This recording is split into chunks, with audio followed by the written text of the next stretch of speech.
Baiklah, Assalamualaikum warahmatullahi wabarakatuh. Perkenalkan, nama saya Muhammad Nasiruddin, MPMG 1C018021. Di sini saya akan menjelaskan mengenai annealing dan normalizing, yaitu tugas UTS untuk memenuhi mata kuliah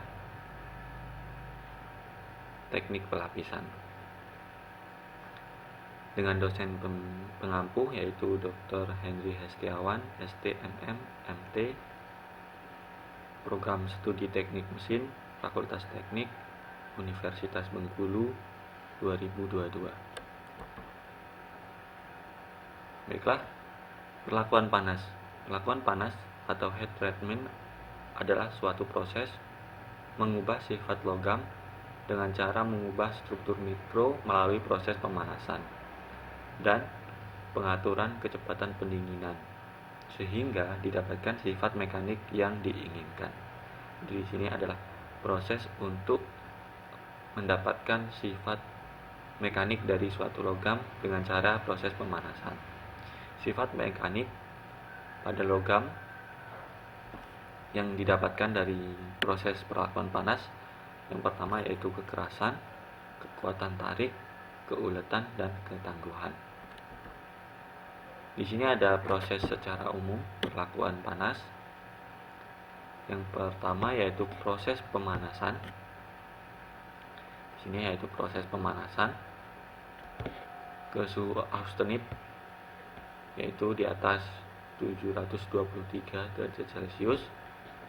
Kemudian proses holding time yaitu proses penahanan suhu sehingga didapatkan pemerataan suhu pada material. Setelah proses holding time yaitu pemerataan suhu, kemudian proses pendinginan.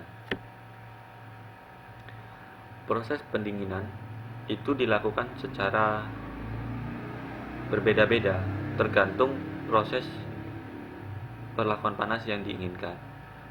Contohnya untuk proses perlakuan panas annealing itu didinginkan menggunakan suhu oven, yaitu didinginkan secara perlahan di dalam tungku ataupun oven. Untuk normalizing itu didinginkan pada ruangan kamar atau suhu kamar. Dan untuk quenching itu didinginkan menggunakan media fluida, bisa berupa air, oli, ataupun yang lainnya. Ya, kita langsung saja ke pembahasannya mengenai annealing dengan normalizing. Di sini saya akan membandingkan annealing dan normalizing.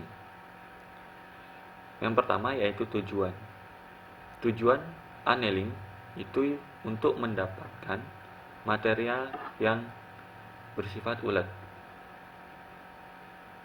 Sedangkan untuk normalizing itu untuk memperbaiki struktur mikro dari suatu material yang dilakukan proses normalizing. Kemudian yang kedua, proses perlakuan panas. Proses perlakuan panas pada annealing yaitu yang pertama, pemanasan material sampai ke suhu austenit yaitu sekitar 723 derajat Celcius. Kemudian proses holding time, penahanan suhu. Kemudian proses pendinginan di dalam tungku. Sedangkan untuk normalizing yaitu pemanasan material sampai suhu austenit, kemudian proses holding time yaitu penahanan suhu dengan tujuan untuk meratakan suhu pada material. Kemudian proses pendinginan di lingkungan suhu kamar. Selanjutnya yang ketiga, struktur yang terbentuk.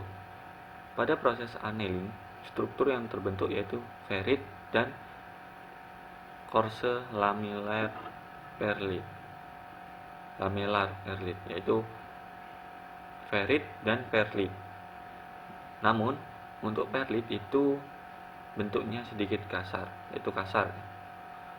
Sedangkan pada normalizing, struktur yang terbentuk, struktur mikronya yaitu ferrit dan perlit. Namun perlitnya itu berbentuk medium atau halus. Yang keempat, material yang cocok digunakan pada proses annealing dan normalizing. Untuk proses annealing, yang cocok yaitu material yang bersifat keras seperti baja paduan. Kemudian untuk normalizing yaitu semua jenis material, bisa baja karbon dan bisa juga baja paduan. Kemudian yang kelima yaitu kekerasan. Pada annealing, tingkat kekerasan akan turun, sedangkan pada normalizing itu akan naik. Kemudian ketangguhan pada annealing itu turun, normalizing naik. Kemudian pada kekuatan tariknya, annealing itu turun, normalizing akan naik, dan keuletannya pada annealing itu akan naik dan pada normalizing itu akan turun. Baik, di sini adalah penjelasan mengenai diagram T3 pada proses annealing dan quenching, yaitu diagram time dan temperatur. Di sini kita dapat ketahui bahwa normalizing pada diagram grafik yang sebelah kiri itu untuk normalizing didinginkan lebih cepat dibandingkan dengan annealing. Di sini pada grafik ini untuk normalizing didinginkan menggunakan waktu 10 pangkat 2 times dalam satuan waktu ya. Sedangkan untuk annealing itu didinginkan dengan waktu 10 pangkat 5 times dalam satuan waktu. Jadi normalizing didinginkan lebih cepat dibandingkan annealing. Sehingga material yang terbentuk di sini ada ferrit, perlit, dan bainit jika di normalizing. Kemudian di annealing itu ferrit, perlit. Baiklah, untuk diagram yang sebelah kanan, grafik yang sebelah kanan, itu kita dapat ketahui bahwa normalizing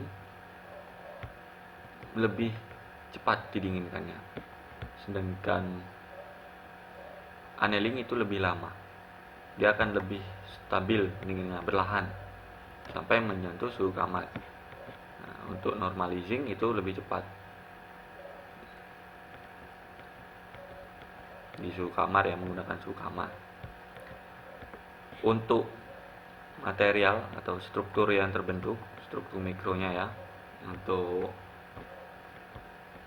annealing itu ada ferrit, cemented ya, cemented di sini. Ferrit, cemented. Lalu cross laminar perlit. Nah, perlitnya itu berbentuk kasar.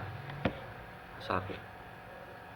Sedangkan untuk normalizing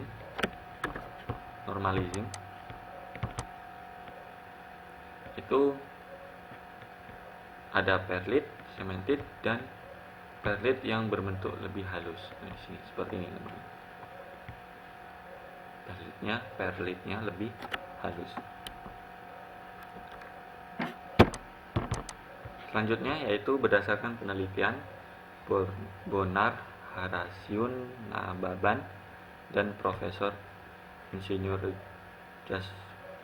Jamasri PhD dari Universitas Gadjah Mada 2015.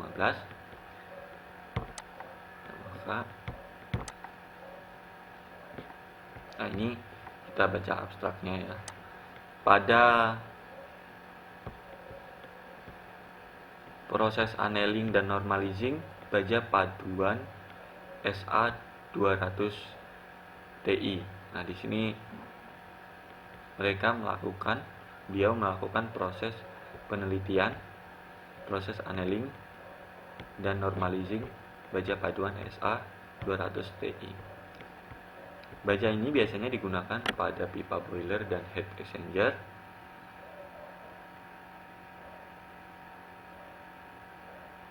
dengan tujuan penelitian yaitu mengetahui struktur mikro dan sifat mekanik dari baja paduan SA 209 Ti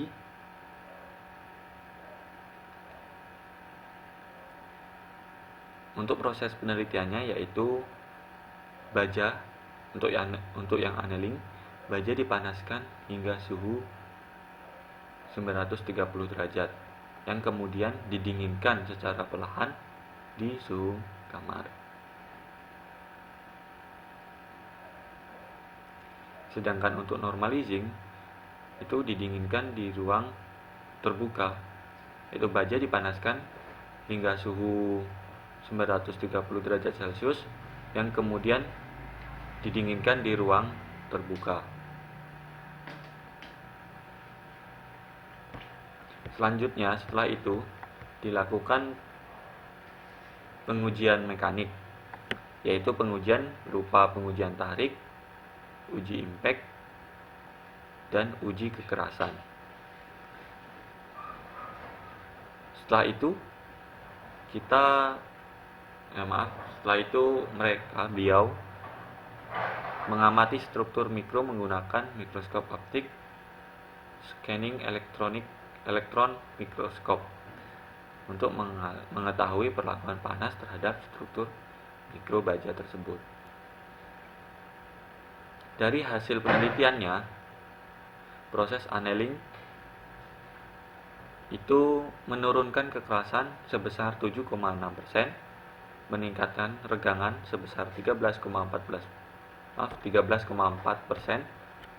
menurunkan harga impact sebesar 37,59%, dan menurunkan tegangan luluh dan tegangan tarik maksimum sebesar 20,5% dan 20,75%.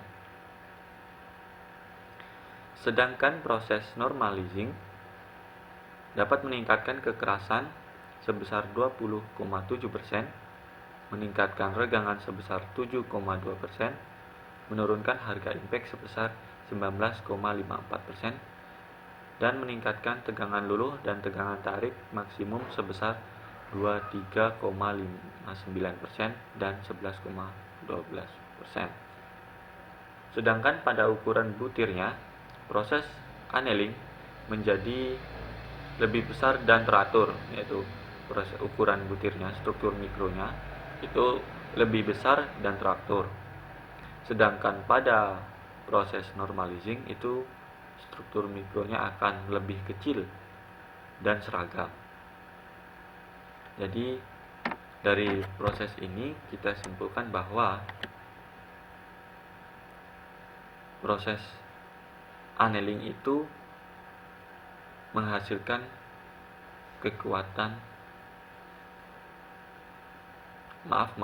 menghasilkan keuletan yang lebih tinggi, keuletannya akan naik, dan proses normalizing itu untuk memperbaiki struktur mikronya. Seperti itu. Baiklah, mungkin sekian penjelasan dari saya mengenai annealing dan normalizing. Terima kasih, dan bila ada kesalahan saya mohon maaf. Saya akhiri. Assalamualaikum warahmatullahi wabarakatuh.